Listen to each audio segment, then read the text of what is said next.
Welcome to the Great Detectives of Old Time Radio from Boise, Idaho. This is your host, Adam Graham. If you have a comment, email it to me, box13@greatdetectives.net. Follow us on Twitter at Radio Detectives and become one of our friends on Facebook. Facebook.com/Radio Detectives. Before we get started, I do want to remind you the show is brought to you in part by the financial support of our listeners, and I want to thank Rob so much for his support. Send it a one-time donation through support.greatdetectives.net. You can also become an ongoing contributor at patreon.greatdetectives.net, sending as little as $2 per month. But now it's time for today's episode of Michael Shayne. And the title of today's episode is The Case of the Popular Corpse. Her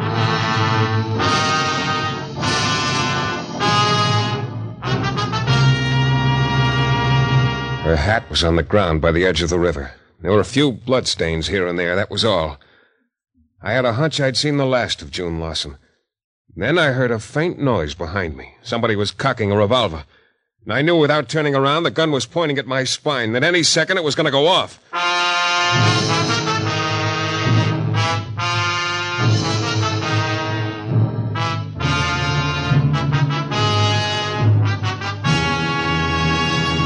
The New Adventures of Michael Shayne, Private Detective. Michael Shayne, reckless, red-headed Irishman, is back again in his old haunts in New Orleans.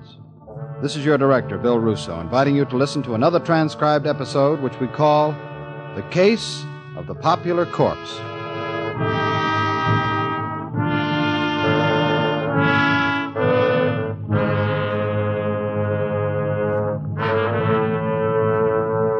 Now, $30 for office rent. Come in. $765 phone, $320 lights. There's a balance of... No balance. I beg your pardon. Oh, I'm sorry, ma'am. Here, have a seat. Thank you.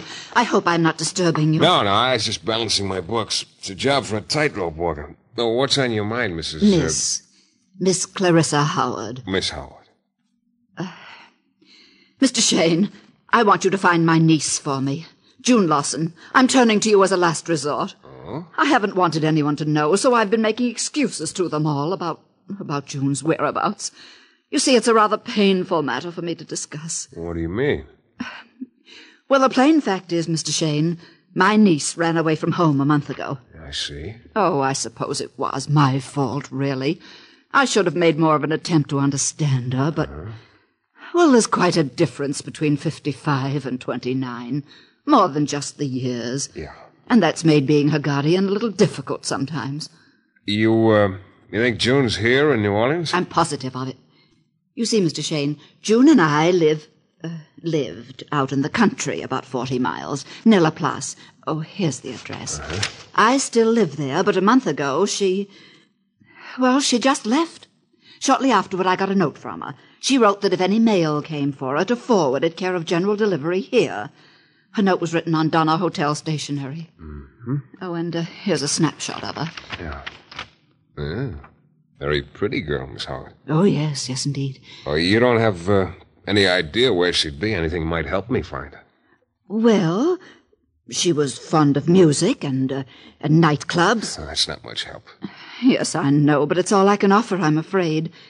She kept pretty much to herself, sort of strange and quiet. Even her hobby is a strange one. Oh, what is it? She collects epitaphs. Epitaphs? Is she kidding? Oh, no, she has quite a collection. Learn something new every day.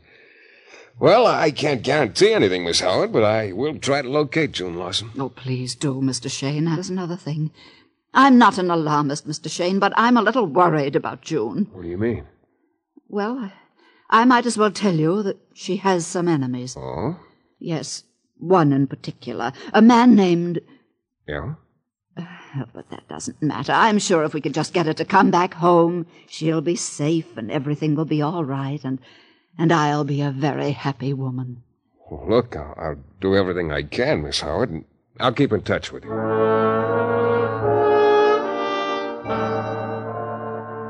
She thanked me and left. A plain-looking woman with a loneliness about her that made me feel sorry for her. I sat there a couple of minutes looking at the snapshot of June Lawson. Nice. Looking for someone like that couldn't be too unpleasant. About then, there was another knock on the door, and in came a very rugged-looking boy. Shayne? Yeah. My name is Keneally. So? So I have a job for you. I want you to find someone for me, a girl named June Lawson. June Lawson? Yeah, she's here in New Orleans. Yeah? I'll pay you $100 to find her. Oh, you must be pretty anxious to see her. I am. Why, Keneally? For $100, you ask an awful lot of questions. Why do you want to find June Lawson? Let's just say I have something for her. That's what I thought. What is it, gold or lead? What? Skip it. Where you staying, Mr. Keneally? That doesn't matter, does it? I could keep in touch with you here at your office. What's the matter? Don't you like visitors? Okay, Keneally, you keep in touch. Because I just might have something for you. A lot sooner than you think.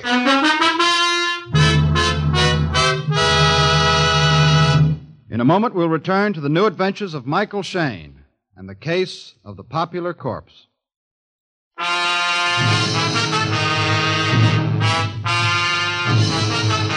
Well, in my business, you get used to surprises. I must admit that hearing the same story from two different people within an hour was a little startling. Both Clarissa Howard and a character named Keneally wanted me to find June Lawson for them. Only I had a hunch about why Keneally wanted to find her. I took the snapshot of June that Clarissa had given to me, went over to the Donna Hotel where Clarissa thought June might have stayed for a while. The clerk's face lit up like a pinball machine as soon as I showed him June's picture. Yeah, she's really something, huh? You remember her? Remember? Sure, June Lawson. Could I forget something like that? Oh, look, excuse me.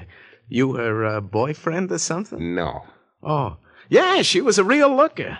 Sort of strange, though. How do you mean? Always kept pretty much to herself. You know, didn't give a guy anything in the way of encouragement. Yeah, I see. Of course, I was only trying to be companionable. Little girl all alone in the big city. You know, I figured she'd be sort of lonely. Yeah. But she couldn't see it that way. That's too bad. When did she check out? Check it. Day before yesterday. I think it was. That recently, huh? I don't suppose she left a forwarding address. No, I tried to get her to. You know, just a matter of record. Sure. No soap. Okay, look, one more thing. Yeah? That bull-necked individual sitting over by the door reading the paper. You see him? Yeah. What about him? Do you guessed here? Don't place him. Why? No reason. He came in a couple of minutes after I did. I was just wondering. Afraid I can't help you there. Okay, doesn't matter. Thanks. I walked through the lobby and out the front door, and on the way I took a good look at Bullneck. But he never looked up from his paper. I don't know, maybe it was my imagination. The next day, for lack of any other starting place, I went down to the post office and found a bench where I could watch the people going in and out. I'd remembered Clarissa telling me June was getting her mail care of general delivery. Well, I don't know if you've ever tried sitting on a bench all day. If not, don't. It's nothing but dull. And then finally, in the late afternoon, I spotted Bullneck sitting across the street. I guess I stared at him for a couple of minutes before I realized I was supposed to be watching the general delivery window. I twisted my head around, and there she was, just melting into the crowd. The girl in the snapshot, June Lawson. Hey, wait a minute, June! Oh! I beg your pardon, lady, I didn't see you. Why don't you look where you're going? Look, I didn't mean to bump into What you. are you trying to do, get I said I was sorry, lady. June, hey, wait a minute, June! Hey, well, how do you like that? She's gone. Well, at least I'd seen June. I could tell Clarissa that her niece was alive and in New Orleans. So the next day, I drove out to Miss Howard's home in the country. It was a rambling old place that just sort of leaned tiredly against a grove of trees. Even the air around the house smelled musty, and I was beginning to see why June had left home. There was a dehydrated-looking gardener wandering around in front of the house, prodding the ground here and there. I went over to him. Pardon me, mister. I'm talking to you. Hey, is this where Clarissa Howard lives? This is where. Well, do you tell her I'm here, or do I knock, or what? Ordinarily, you'd not. Okay, I'll be ordinary. Won't do you any good. Huh? Ain't home. Oh. And look, Chatterbox, would you mind telling me where she is? Don't mind. Except I don't know. Oh, fine. Away for the day. City, probably. Well, okay. Oh, by the way, you knew her niece, June Lawson, didn't you? Sure did. She ever say anything to you about where she was going when she left? Never did. You're a big help. I was away on a vacation when June left. I come back, she was gone. Maid Doris had left, too. Guess neither of 'em like it yet. Sore point with me, mister. What is, June leaving or the maid? Neither. My vacation, that's the sore point. Why? Oh, Miss Hyde, she says to me before I went, she'd get somebody to look after things while I'm gone. So she turns around and hires about the stupidest man she could find.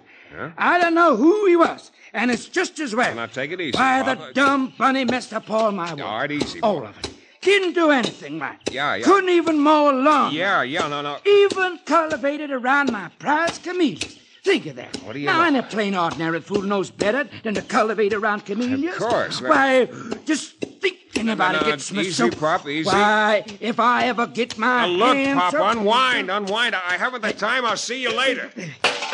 It makes me so doggone mad. I left the old fella hopping around, doing a little shadow boxing and turning the air blue. I went back to town, tried to figure out my next move. I was getting nowhere fast. One thing sure, I had no ambition to camp at the general delivery window again. Then I remembered Clarissa had told me June liked nightclubs and music. Well, that was about as slim a lead as you can have, but it was better than nothing. So I started making the rounds of the night spots that had bands. Philippe's was first on the list. I put the snapshot down on the bar in front of the bartender. What'll it be, mister? This. Hey, that's nice. But not on the menu. I know. Ever seen her before? I'm afraid I haven't had the pleasure. Okay, thanks. Hey, wait a minute. Yeah, what is it? When you find her, bring her in, will you? I'd like to meet her. I kept going. I covered 15 spots by midnight. I was about ready to give up. Nobody recognized June's picture, but they all wanted to see the original. Then I tried spot number 16. My luck started to pick up. Let's have another look. Yeah. She's been in here before? Yeah, she comes in here every now and then. Oh, thanks. Look, have one on me, will you? I'm going to stick around a while, just in case. Make yourself at home, mister. Yeah, thanks for the drink. I waited about an hour, I guess. Then all of a sudden, she was standing in the doorway, June Lawson. Only she didn't come in, just took a look around, turned and went out again. I was on my feet in a hurry. When I got out on the sidewalk, she was just turning the corner. I started after her. Then I spotted Bullneck. He came at me fast, and he had a present for me, a roll of pennies. Only his fist was closed around it, and before I could duck, he gave me the present right back on my left ear. Oh.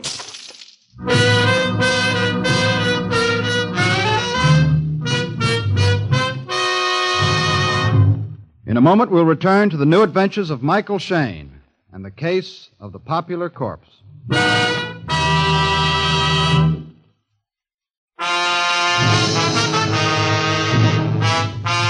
It all started when a middle-aged lady named Clarissa Howard hired me to find her niece, June Lawson, who'd run away from their home in the country a month ago. Shortly after she left my office, a rugged-looking gent named Keneally walked in. He also wanted me to find June, and I was betting his reasons weren't nearly as pleasant as Clarissa's. Anyway, I started looking for June. It wasn't long before I realized I was being tailed by a character with a size 18 collar. I got a glimpse of June at the post office, lost her, and later that night saw her again at the door of a bar. When I got outside and started after her, my bull-necked shadow caught up with me, clipped me on the side of the head with a fistful of pennies, and I took a short nap. When I came out of it, the bartender was bending over me. My. Look at all the pennies. Yeah. They're not from heaven, brother, believe me. Some lump you got there. Yeah, thanks. I'll sell it to you cheap. I suppose you know what became of the boy who gave it to me. Sure. Huh? I heard the noise and got out here in time to see him going into that all-night drugstore. See it? Across the street and down a ways? Yeah. Acted like he sort of wanted to keep an eye on you. He hasn't come out of there yet. Good, he's going to have company. Thanks. I crossed the street and started for the drugstore. When I got to the door, I saw Bullneck inside. He seemed pretty startled to see me. He backed toward the rear of the store, but he picked the wrong place. There was no way out. Get away from me, Shayne. We're going to have a little talk, Bullneck. I got nothing to say. We're going to change that. Who hired you to tell me? Go on, beat it. Let's have it. Who hired you? Come on. Shayne, if you know what's good for you... Look, I know what's not good for me. Getting hit by you a couple of minutes ago is one of the things. Now open up before I get the answer out of you the hard way. I said beat it. I'm not telling you nothing. Okay, Buster, you're begging for it. Here it is without the pennies. You...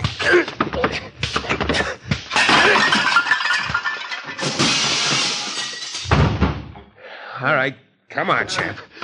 That was just the first round. Lay off, Shayne. Lay off. You feel more like talking now? Yeah. All right, who hired you to tell me? Come on, talk. Keneally. Keneally? What's his angle?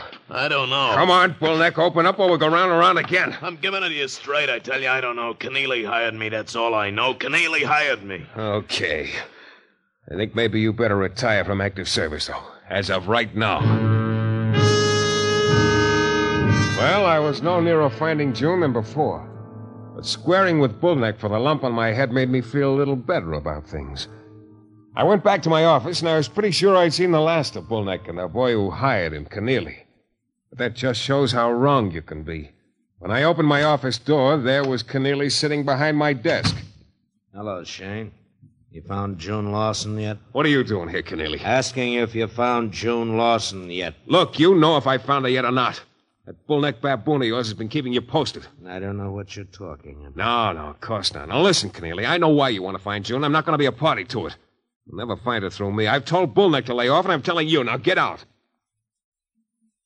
All right, Shayne. All right.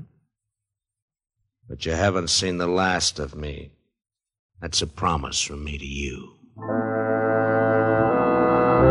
But at the moment, I was more interested in bed than I was in Keneally's promises. So I went to my room and turned in.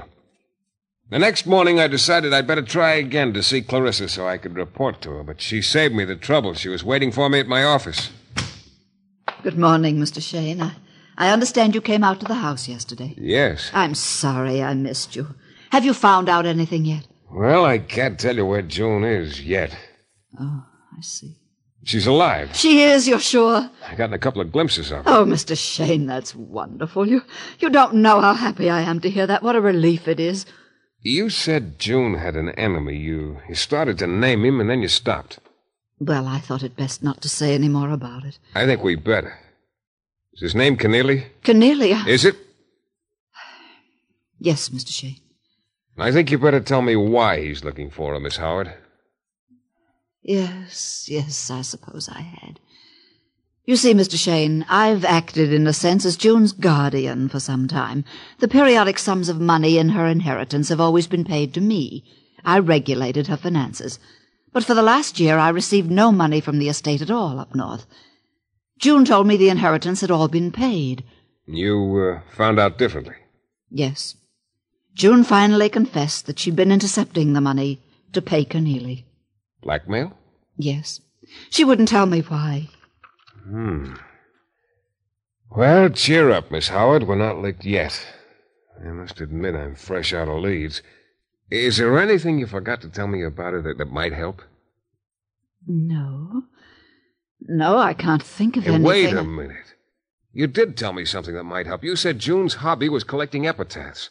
Oh, that's right. That's the one thing I haven't tried, the cemeteries. Oh, but there are so many of them. I know, but it's worth a try, and I better get started. I'll keep you posted, Miss Howard. Who knows? Maybe we'll hit the jackpot with our last nickel. She left after that, and I made a list of the cemeteries that were noted for interesting epitaphs, and then I started out. I went from one to another with no luck. It was just a little before dark when I got to St. Louis Cemetery number 1. Way across the place, a couple of 100 yards away, I saw a girl walking among the crypts. I started toward her, and I was still more than 100 yards away from her when she turned her head and saw me. It was June. She didn't waste any time. She headed in the direction of the river, and fast. Hey, June! Hey, wait a minute, June! What for crying out loud?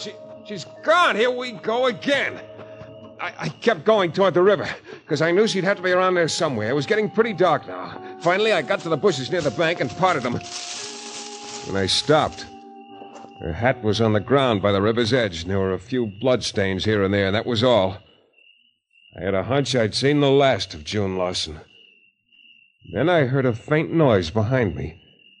Somebody was cocking a revolver. I knew without turning around that the gun was pointing at my spine, that any second it was going to go off.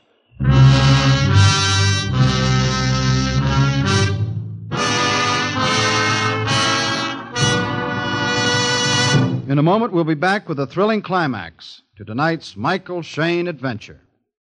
Well, there I was. June Lawson's hat in front of me on the riverbank and a gun behind me due to go off any second. I didn't even know who was holding the gun, but I didn't have to wait long to find out. Went a little too far, didn't you, Shayne? Well, Keneally. Can't say I'm very surprised. You're gonna come with me, Shayne, right now, and no tricks, or you'll get one right in the back. The way June Lawson did? Yeah, if you want to put it that way. You know, ordinarily, there's nothing I'd like better than to accept your invitation. Right now, I haven't the time. Shayne! I was lucky. The light was bad. The slug plowed into the dirt an inch from my neck. I kept in the bushes and kept moving fast. A couple of times I could see Keneally walking along, outlined against the sky. And finally, I shook him. I went back into town. All of a sudden, I realized I was near the bar where I'd gotten a glimpse of June the night before, so I dropped in. I sat there for quite a while. I was almost ready to leave and drive out to break the news to Clarissa when I happened to look up. I blinked and looked again. No, I wasn't imagining things. Sitting there at the bar, down near the far end, was June Lawson. Well, this time I didn't lose out. I got to the side door a step before she did. Go on, no. I'm leaving. Oh, good. We'll leave together. Come on outside. Here. Okay, this alley ought to do nicely. Now, come on, let's have it. What's this all about? I don't know what you're talking about. You know what I'm talking about. Come on, give, June. Why this hard-to-catch routine you've been giving me the last couple of days? Also, why the fake murder set up on the riverbank? Oh, look, I'm getting out of this deal. I'm washing my hands of it. I haven't done anything, and you can't prove I have. And I'm sick of all this. What are you talking about? Look, mister, I'm not the girl you want. Oh, now, don't give me that. I've got a picture of you. I've seen you twice in the last couple of days. Oh, I'm the girl you've been chasing, all right, but I'm not June Lawson. What? No. My name is Doris. I was the maid out there at June's and Miss Howard's place. Yeah, but what? Well, I'll tell you all I know, and that isn't much. I was hired to stay in town to let you see me, but not catch up to me. I wasn't expecting you'd come back here tonight. I was supposed to make it look like I'd been murdered down there at the river. My boyfriend was hired, too, to follow you and report your progress. Your boyfriend? You mean Bullneck? I still don't see what... If anyone asks us, we were supposed to say Keneally hired us. But Keneally really didn't hire either of you, huh? No. Believe me, mister, I'm telling the truth. Yeah. Yeah, I think you are, Doris. And the reason I thought she was because I started remembering things all of a sudden. Things the withered little gardener had told me. That June must have left while he was away, and that somebody'd been cultivating around his prize camellias. Yeah, about then it all began to make sense. I drove out to Clarissa's place. It was dark and quiet. I fumbled around until I found a shovel leaning against the lath house. Then I went over to the camellia bushes.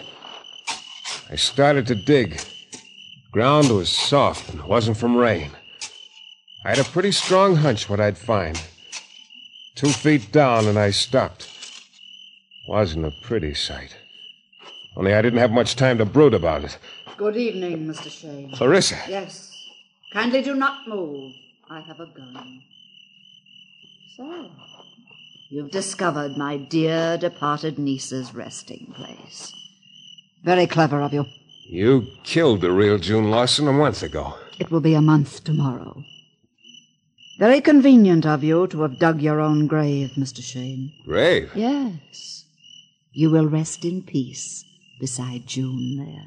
Oh, wait a minute. Put down that shovel. Put it down!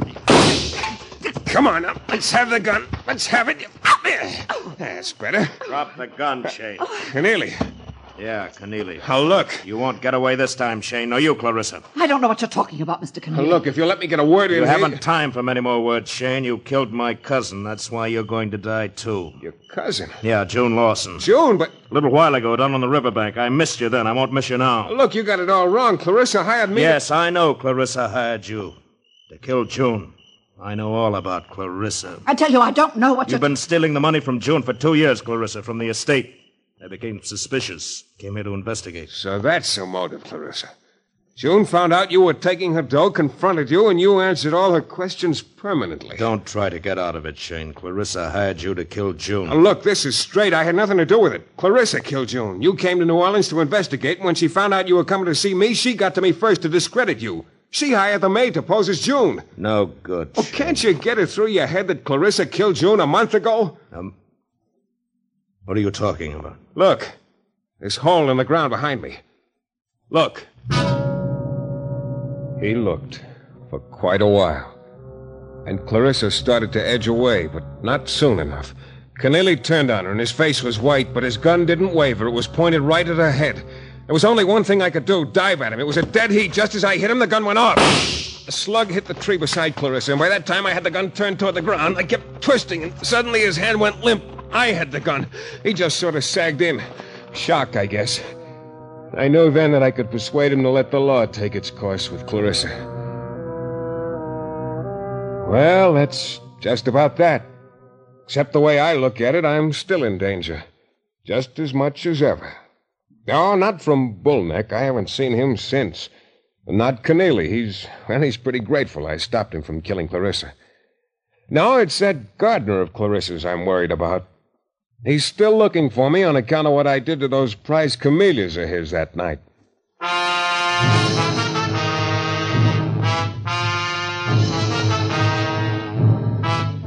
This is your director, Bill Russo, again. Our story is based on characters created by Brett Halliday and was written by Bob Reif. The music is composed and conducted by John Duffy, and Michael Shayne is portrayed by Jeff Chandler. The New Adventures of Michael Shayne is a Don W. Sharp production, transcribed in Hollywood and distributed exclusively by the Broadcasters Guild.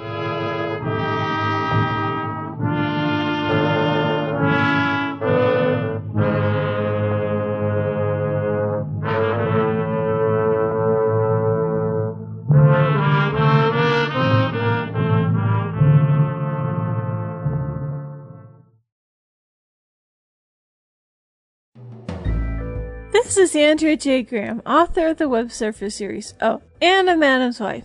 You're listening to the Great Detectives of Old Time Radio.